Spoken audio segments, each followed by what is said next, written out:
So hello guys, welcome to my YouTube channel অনেক blog. তো কেমন আছেন সবাই? আর আজকে একটি নতুন ব্লগ শুরু করতেছি। আর বেশ কিছুদিন ধরেই বাইরে প্রচুর বৃষ্টি হচ্ছিল, এই জন্য বাসার থেকে বাইরে নামতে পারি নাই আর ব্লগ করতে পারি নাই। আর আজকে যে ব্লগটা করব সেটা হলো আজকে বাসায় বসে ফটোশ্যুট করব। আর আপনাদেরও দেখাচ্ছি যে কিভাবে আমি বাসায় বসে ফটোশ্যুট করি। আর যারা এখন পর্যন্ত আমার ইনস্টাগ্রামে ফলো করেনি তারা তাড়াতাড়ি আমার ইনস্টাগ্রামে ফলো করুন। আজকে আমি যে বাসায় বসে যে ফটোশ্যুটগুলো করব তা যদি আপনারা দেখতে চান তাহলে আমাকে ইনস্টাগ্রামে ফলো করুন। আর ক্যামেরা ছাড়াও আমরা বাসায় বসে ভালো ভালো ফটোশ্যুট করতে পারি। আর আজকের ব্লগে মূলত আপনাদের আমি সেটাই দেখাবো। আর যারা এখন পর্যন্ত আমার ইউটিউব চ্যানেলকে সাবস্ক্রাইব করেনি তারা তাড়াতাড়ি আমার চ্যানেলকে সাবস্ক্রাইব করে দিন। আর আমি ব্যাকগ্রাউন্ড হিসেবে আমার বাসার যে ওয়ালটা ব্যবহার করতেছি। আর এখানে আমি একটা চেয়ার দিব, চেয়ার দিয়ে আমি ফটোশ্যুট করব। আর দেখা যাক, ব্লগটা দেখতে থাকুন।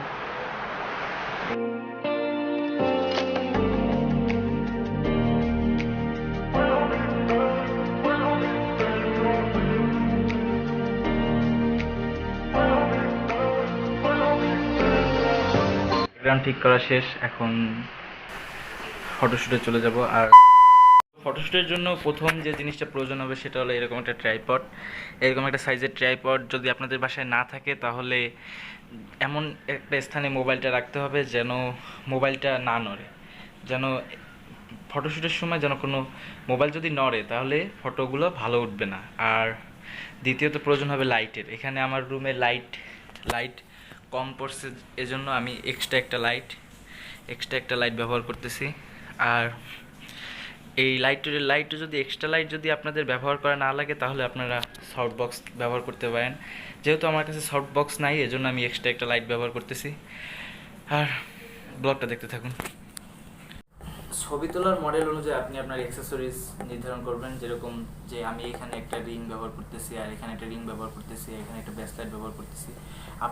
আপনি যে মডেলে ছবি তুলতে চাবেন সেই মডেলে আপনার অ্যাক্সেসরিজ নির্ধারণ করতে হবে। আর অ্যাক্সেসরিজ একটা ছবিকে অনেকাংশে ফুটিয়ে তোলে, আর এটা আমার মতে। তারপর যে জিনিসটা লাগবে সেটা হলো ড্রেস আপ। দাঁড়ান, ড্রেসটা চেঞ্জ করি। ড্রেস চেঞ্জ করা শেষ, আর দেখা যাক ফটোশ্যুট কেমন হয়। আর টাইমার ওপেন করা শেষ, এখন প্রথম শ্যুটটা করব। দেখতে থাকুন ব্লগটা, হয়তো আপনাদের জন্য একটু হেল্পফুল হবে।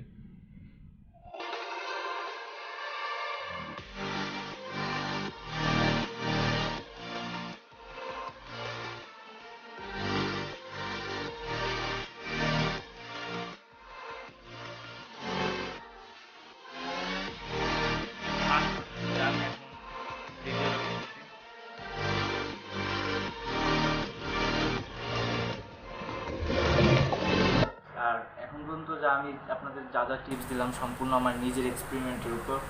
আর ফটোশ্যুট ডান। আর যারা যারা আমাকে ইনস্টাগ্রামে ফলো করেননি তারা তাড়াতাড়ি আমাকে ইনস্টাগ্রামে ফলো করেন। আর এতক্ষণ পর্যন্ত যদি আমার ব্লগটা দেখে থাকেন তাহলে don't forget to like, share and subscribe my YouTube channel.